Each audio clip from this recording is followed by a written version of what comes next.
Fawad Chaudhry in Islamabad, welcome to Hard Talk. Thank you for having me. Minister, do you accept it is a basic obligation of any government which claims to be democratic that it protects freedom of expression and it protects independent journalism? Do you accept that? Of course, this is one of the fundamentals of Pakistan's constitution enshrined in Article 19 of our constitution. But the problem you have, Minister, is that it is quite clear day after day, month after month, that your government isn't protecting journalists and isn't protecting freedom of speech. Well, I will obviously contest this claim because, Pakistan is probably one of the freest state as far as media is concerned. We have about 43 international channels, including BBC here in Pakistan. We have 112 our own private channels, 258 FM channels, and 1,569 print publications. So you can imagine the kind of media we have, the size of media itself defies your claim. So Pakistan is certainly one of the most. Yeah, Minister, I sense you're reading some of those figures off some notes, and if you are reading assiduously, you'll have read in the overnight media reporting of the attack on a leading independent journalist and YouTuber, Asad toor. Now, you know that gunmen entered his residence, they threatened him, they beat him brutally, and they did all of that in the name of the ISI, Pakistan's intelligence service. That happened within the last 24 hours. Well, yes, there has been an incident. I took notice of that incident last night. I sent the senior police officers to investigate the case. We have found even the CC footages. We got the footages of the people who were involved in this case, and people will be apprehended. But it's a bit fashionable for the Western media to accuse ISI on every time when such incidents happen. And I know that there has been a history of people using and taking names of intelligence agencies to get immigration also. So this is one problem that we face. You're information minister, aren't you? I mean, what are you doing to protect journalists? Because the case I refer to in the last 24 hours is by no means isolated. I just point you to one more in the recent past. Last month, Absar Alam, a prominent journalist who was shot in broad daylight. He was lucky to survive the incident. This happens month after month. You've been in office for some time. What are you doing about it? Well, frankly, individual incidents do happen, and such incidents do happen everywhere in the world, and Pakistan is no exception. No, Minister, incidents like this don't happen in many countries. The organization Reporters Without Borders has clear evidence that the situation for journalists in Pakistan is much, much more dangerous than most other countries around the world, and you're clearly finding the situation deteriorating rather than improving. What are you doing about it? Well, I obviously would like to contest this claim again. The reason is that this question is without context. The situation in Pakistan is not dangerous for journalists only. The situation in the past for Pakistan was dangerous for every citizen because we were fighting this war on terrorism. And yes, many journalists, especially the field journalists, have been killed in this war, but so are many other civilians. So this was not something that was limited to journalists. Even the former Prime Minister, Benazir Bhutto, was actually assassinated in one of the terrorist attacks. So that is a totally different context in which that figure actually came. But Minister, let me stop you for a second, if I may. the people who are carrying out these attacks on independent journalists are not the people you call terrorists. They are people who are working for the state. They are involved in the security and intelligence services. Reporters Without Borders says, quote, "The influence of the military establishment, which cannot stand independent journalism, has increased dramatically since Imran Khan came to power. Impunity for crimes of violence against journalists is total." So again, the question, what are you doing about it? Well, the number of journalists, the attacks on journalists has actually reduced since the Prime Minister Imran Khan has taken over. And when you name any Pakistani organization or intelligence agency, you are bound to produce evidence of that as well. So all the incidents, those as you have mentioned, were investigated, and actually in most of the cases, the culprits were apprehended. But in these two incidents that you have specifically mentioned, even investigation has not concluded. So I don't know under what pretext you have concluded that the state must be involved in this case. I don't see any reason of this conclusion that you have opted to reach. This isn't just about the fact that individual journalists are being attacked and sometimes murdered. It's about the real limits this puts upon the ability of media operators to actually operate with independence and freedom. I'm going to quote you now, Talat Hussein, a well-known journalist, host of a well-known TV show in your country on GOTV. He said, long after Imran had come to power, he said, "My programs have been repeatedly censored. I was told that any suggestion that the 2018 elections were rigged or that the army was part of running the government by Imran Khan was unacceptable." This is direct state interference in what the media in your country is allowed to say. Well, first, I don't even consider Talat Hussein a journalist because I don't see his program on television for much before Prime Minister Imran Khan took over. His program was off-rotated, not because of any reason, because he was not getting ratings.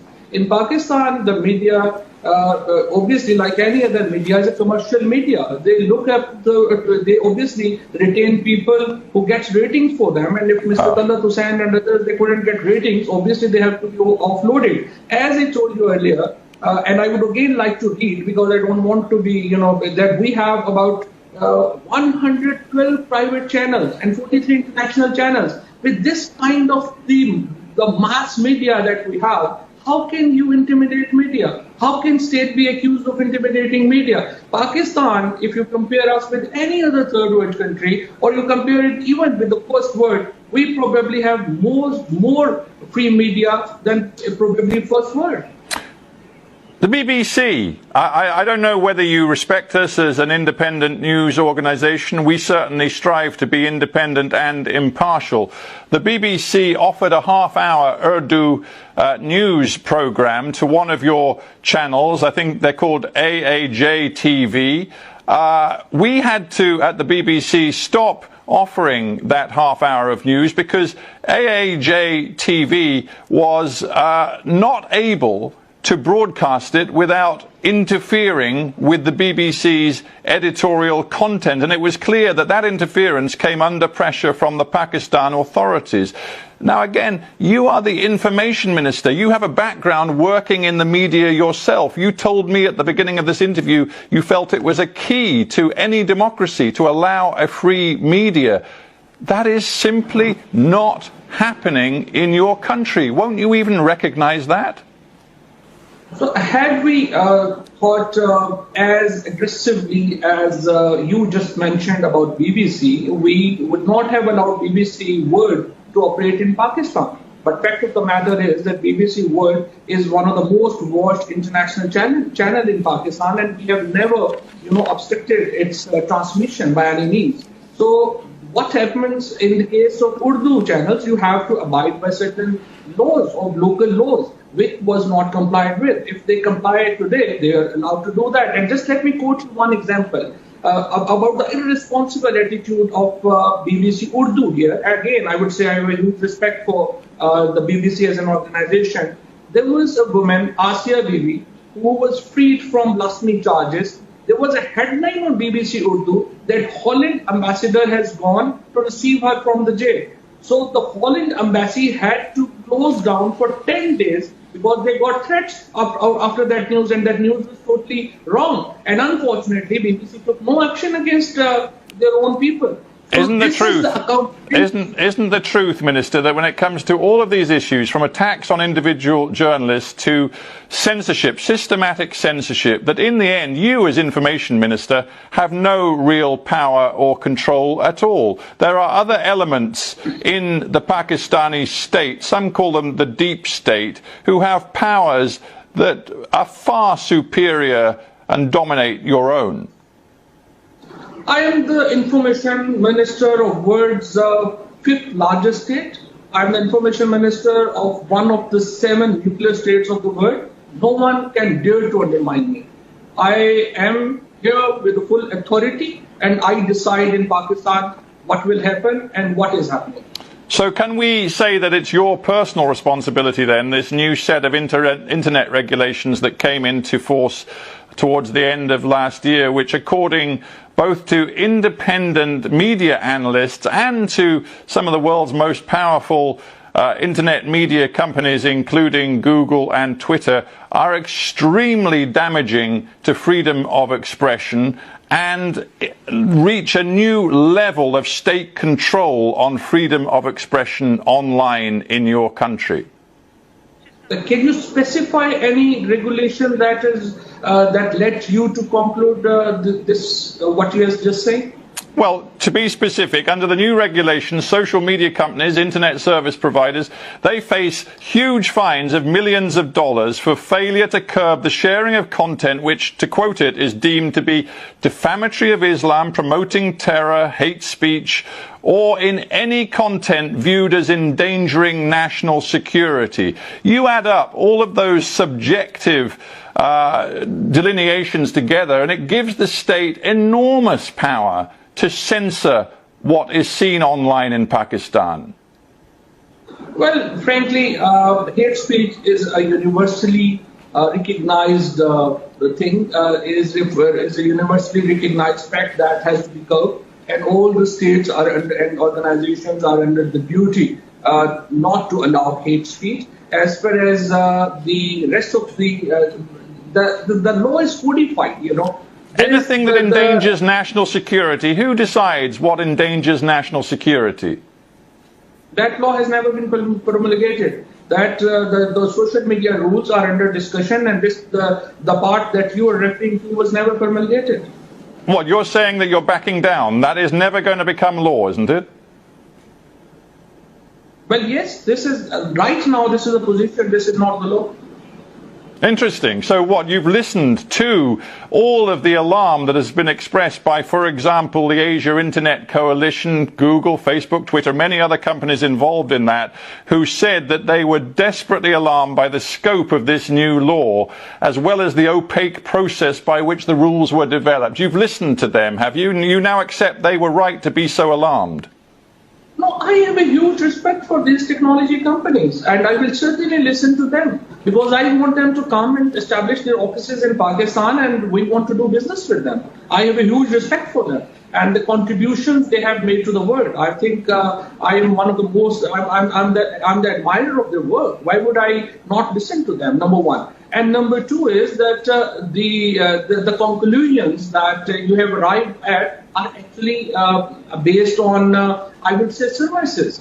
So there is no problem as far as censorship is concerned. We would like to welcome all these companies, and I would welcome them with open heart. When people consider Imran Khan's government, they try to compare it with what came before. Here are the words of Fazana Sheikh, a respected analyst of Pakistan at Chatham House, who says what's different about this government is the dropping of all pretense that it conducts policy independent of the military. Previous governments sparred with the top brass, but Imran Khan seems happy to do just as he is told. That's the perception your government has inside the country and outside. Well, this may be a perception of some Indian influenced think tanks. This is not the perception here in Pakistan. This is not the perception of independent people. I would say that Imran Khan is one of the most popular prime minister of Pakistan. And as I said earlier, don't undermine the elected government of Pakistan. Imran Khan has received more than nearly about 200 million votes. It's not a joke. Imran Khan is a prime minister of a nuclear state. He takes the decision. The cabinet takes the decision. And yes, we have a very, very good relationship with the so-called establishment, which the term you are using so often. They are part and parcel of Pakistan system. We have a huge respect for their opinion, but the decision making rests with the Prime Minister and the cabinet. You see, if one looks at the facts, it seems Imran Khan is not prepared to take on the military, despite promises he made before he was elected. He repeatedly promised to end the decades of so-called disappearances, that is, opposition figures, journalists, lawyers, human rights activists who have disappeared in your country, not just under the tenure of Imran Khan, but over many years. But the truth is that since he became Prime Minister, those disappearances have continued, and in some areas and instances have actually increased in number. Again, why isn't the government confronting the ISI, the security establishment, the deep state? First, let's be very clear. Pakistan's ISI, Pakistan's army respects human rights just as any other civilian governments will do. They are one of the most civilized army of the world, and they are most responsible army of the world, and people of Pakistan and the world respects them for their role, what role they have played in war against terrorism. Minister, in 8 months of 2020, 139 people were forcibly abducted in Balochistan, just one of your provinces. You're saying that your army is the most civilized in the world? Yeah. The reason these missing person has a history. Most of the missing persons were actually voluntarily gone into Afghanistan, into troubled areas, and then when they gone missing, you accuse agencies in the state for that. And let me tell you, the least number of missing persons are reported in Imran Khan's government. We are the only government who have just passed a law against disappearance. We have made, the illegal confinement as a criminal offense. And now the bill has been passed by the cabinet, and it will go to the parliament. This is one leap forward in the cases of enforced disappearance, as you have said. And also, please don't ignore the kind of background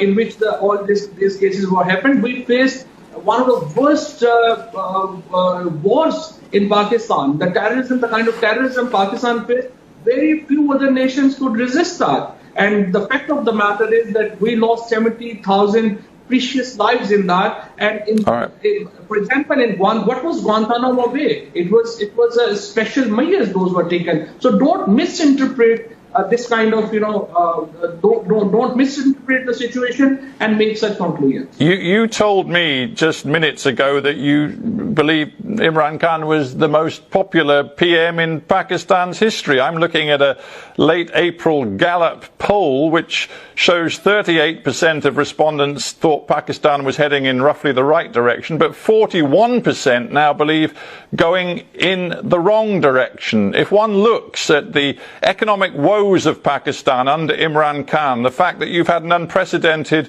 recession, the fact that even now growth rates are minimal and your unemployment and your poverty rates are really, really high, there's a profound problem. Imran's promises to the people have not been delivered. Actually, unfortunately, again, I have to, say that I don't agree with your conclusion. Right now, Pakistan's growth rate is 3.98%, 94%, which is one of the highest in the world, because despite all this COVID crisis that the world has faced, and this is another story, that the way Pakistan faced COVID and what a success story Pakistan has created as far as COVID is concerned. Independent economists dispute that figure of 3.9%, as you know very well. They say growth this year is going to be around 1.5%. You've got inflation running at 11%. It was 14%. The basic foodstuffs that your poorest people rely on are going up in price. And you can tell me whatever you like, but all of the independent evidence is that many Pakistanis who voted for Imran Khan are now deeply disappointed. The people who voted for Prime Minister Imran Khan and PTI are the still ardent fans, and I believe that even in the next elections, Imran Khan will get the maximum votes and will be the Prime Minister again. But again, I would like to dispute your take on the economy. You see, 1,100 billion rupees have been shifted from urban economy to rural economy. Pakistan, this year, we had 4 bumper crops, except cotton. The wheat is the highest in the history of Pakistan. The maize is highest in the history of Pakistan. The rice is highest in the history of Pakistan. Sugarcane is the second highest in Pakistan. I would suggest, just go through the consumption figures. Just go through the number of tractors. I understand, Minister. I understand, Minister. I understand it's your job to put a positive gloss on the situation. That's what you're paid to do. How do you put a positive gloss on the fact that only 1% of your population thus far has been vaccinated against COVID-19? Now that compares, admittedly, the crisis in India is much deeper than in Pakistan, but they have at least vaccinated 11%. In the UK, it's getting on to well over 60% of the population have had a first dose. Why is Pakistan one of the world laggards when it comes to vaccination? Well, again, please allow me to read this quote from the UN General Assembly President Volkan Bozkır. He said, Pakistan has been good example for the world with its pandemic-related policies. Pakistan has done better than other countries of the world. 1% of your people are vaccinated, Minister. You don't need to read that off a card. You know it and I know it. No. I'm quoting you, the President of General Assembly, and I don't want to be wrong, As far as, the vaccines are concerned, right now, I think we have vaccinated about 5.5 million people. We are among the 34 top countries in the world, as far as vaccinations are concerned. We have to end, but here's some very salutary words from Samin Siddiqui, a former director at the WHO, about Pakistan and the challenges ahead, particularly the dangers, given your vaccination rate, of a future COVID crisis. He says, our systems will not be able to deliver, God forbid, if we reach even a bit of what is happening in neighbouring India. Does that give you sleepless nights too? Well, frankly, Pakistan, as far as COVID is concerned, Pakistan is a great success story. The partial lockdown strategy that Prime Minister Imran Khan implemented in Pakistan was a great success. Only 2.2% mortality rates right now, and the overall COVID is less than 6%. This is far better than any other country in the region. Fawad Chaudhry in Islamabad, we have to end there. I thank you very much indeed for joining me on Hard Talk. Thank you.